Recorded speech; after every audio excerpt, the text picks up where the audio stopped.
Hello and welcome to everybody who's joined us today for our 18th Mobility Webinar. For those that have not met me nor worked with me before, my name is Chantal and I'm part of the mobility team at Relocation Africa. Thank you for joining us today.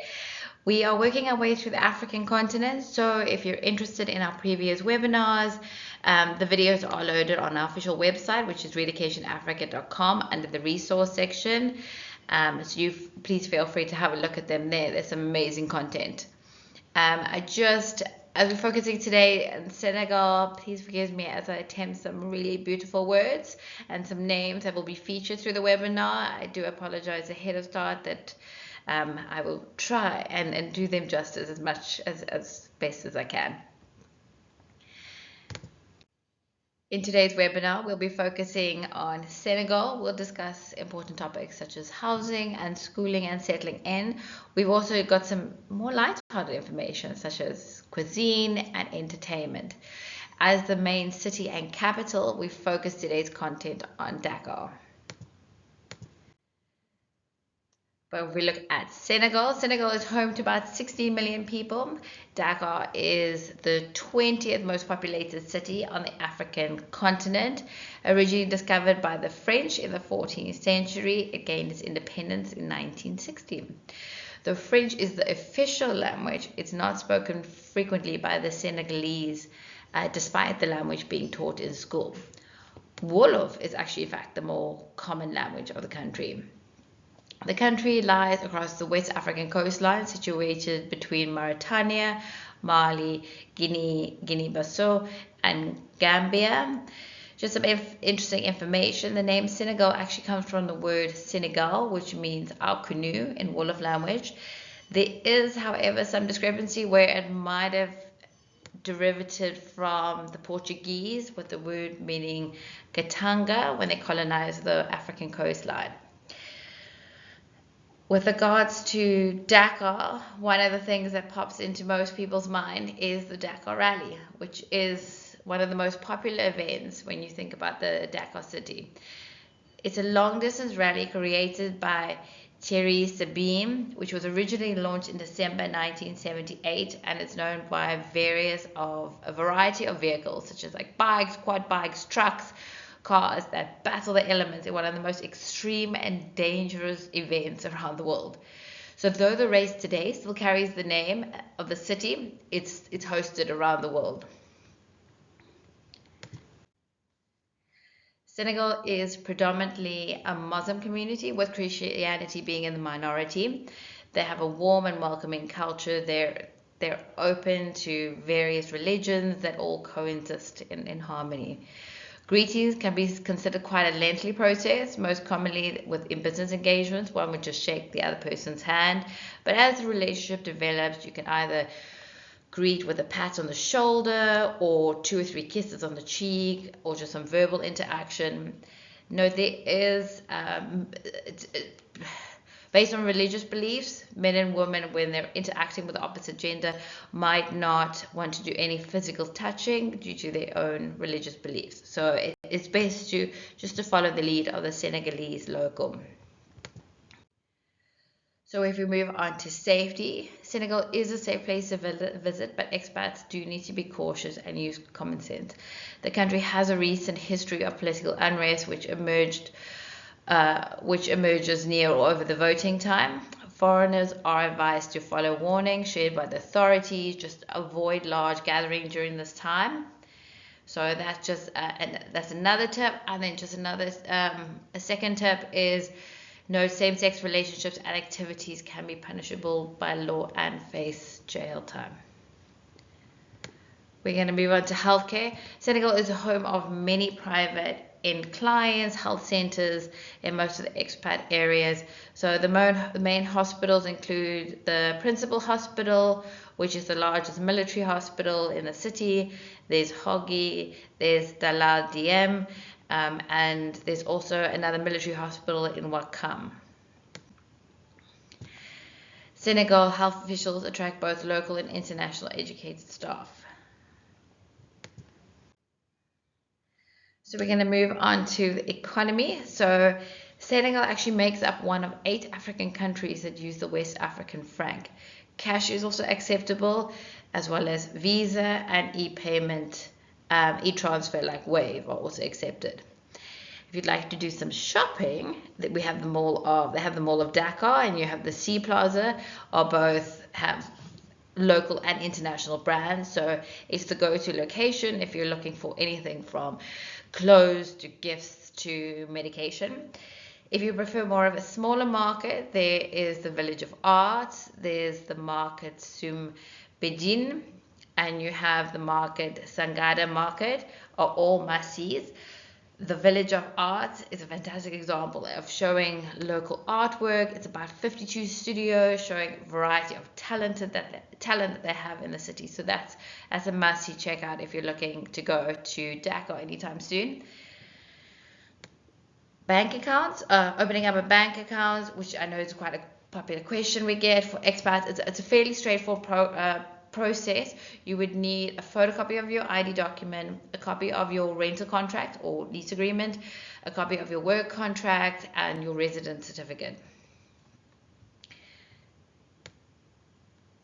Then transportation, you have options of road, railway, water, and air travel. The main airport in Senegal is Blaise Diagne International Airport.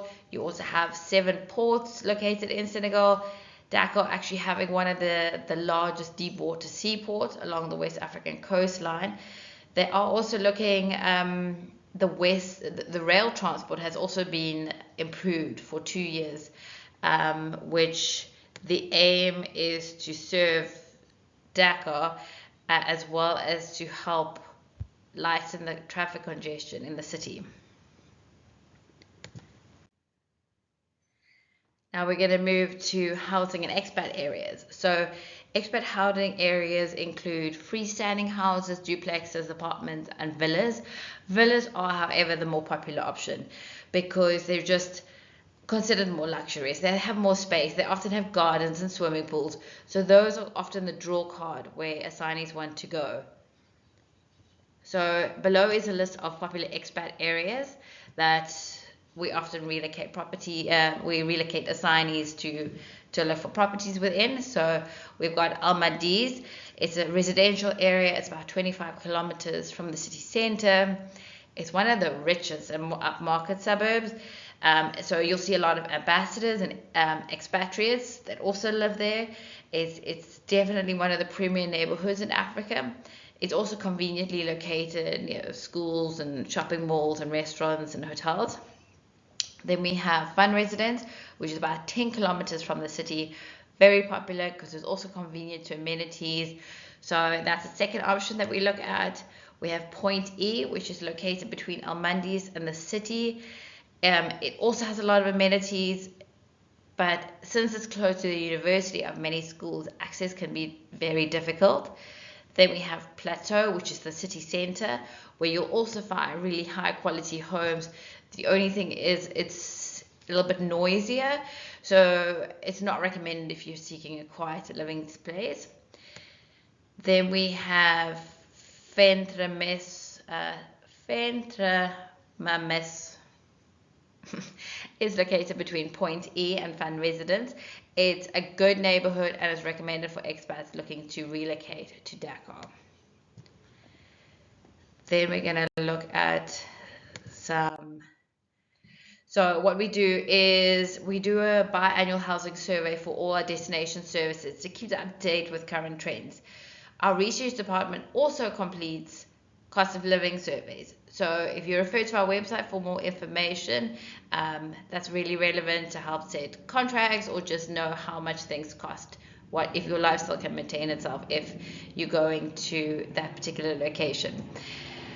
Our latest Senegal is below. Please have a look at the slides of both unfurnished and furnished properties. So all these prices are reflected in West African franc per month. So if you look at the most common options we often get is a 3-4 bedroom house or apartment, villa.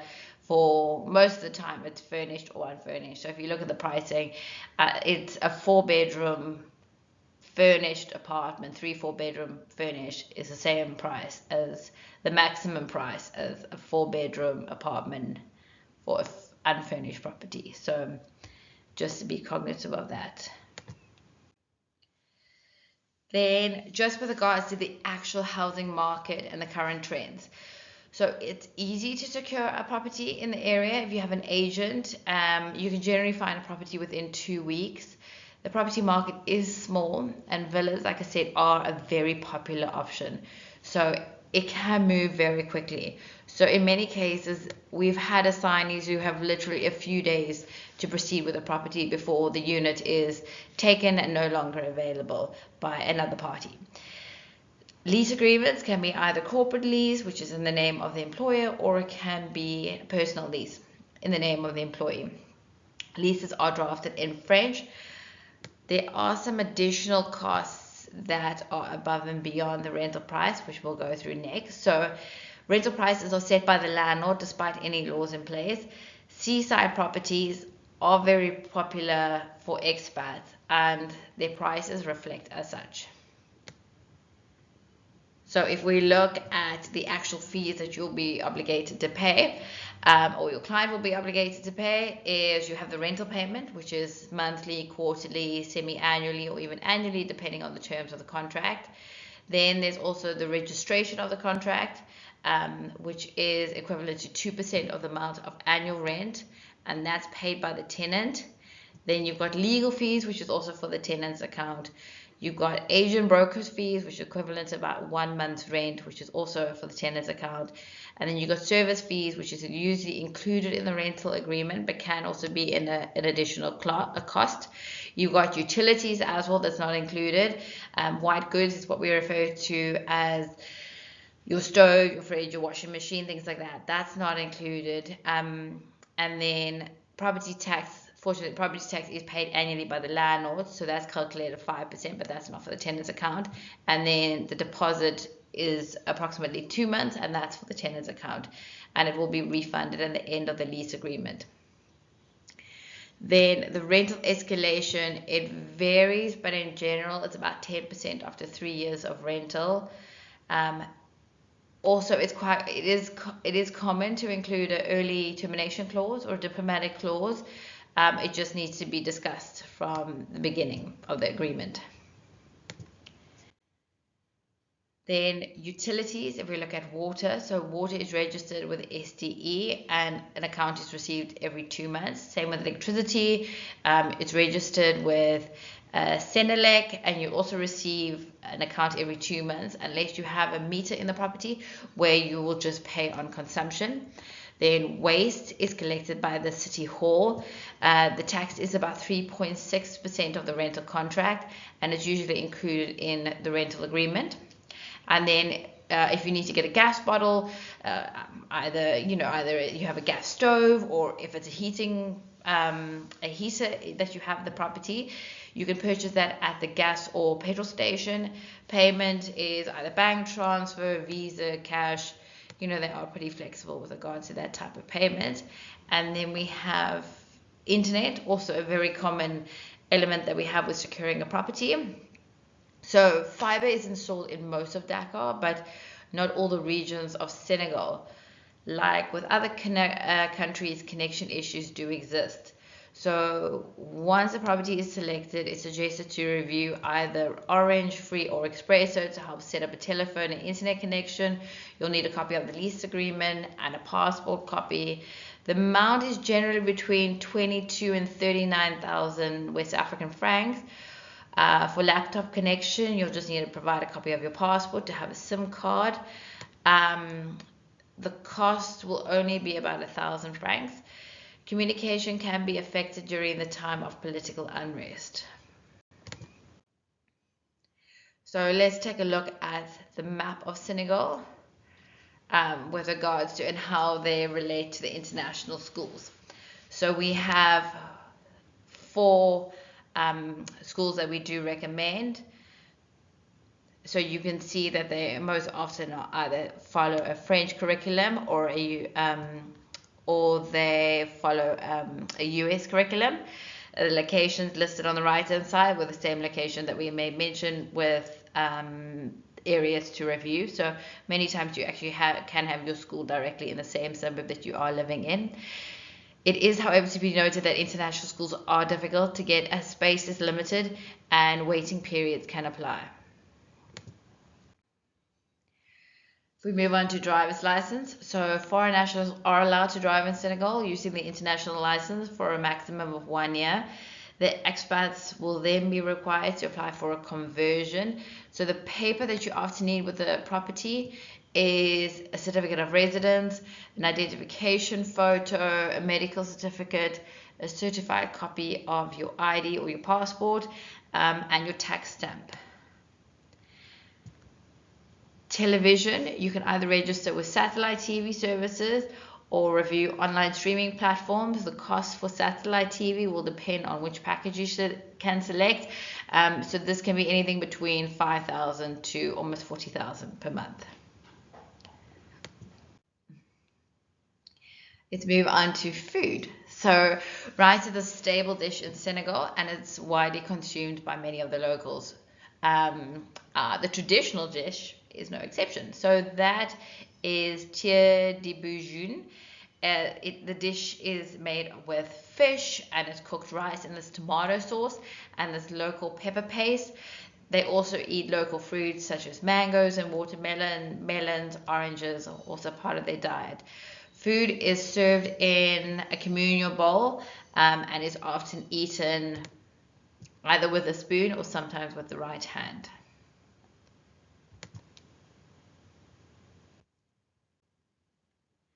So we're just moving on to business meetings. So if you're engaging with the locals, it's very common to have business meetings. As to be noted that it's acceptable interacting with local businessmen to shake their hand or exchange with a business card. Meetings are commonly done over meal times. So it's also culturally acceptable to exchange gifts during these interactions. It's strongly suggested that it is most important to remain courteous and respectful towards your co-workers. When greeting or communicating with the locals, it's recommended to speak in a low tone and not shout. It's best to dress conservatively for business meetings, so you can wear more relaxed attire when visiting restaurants or walking around the city.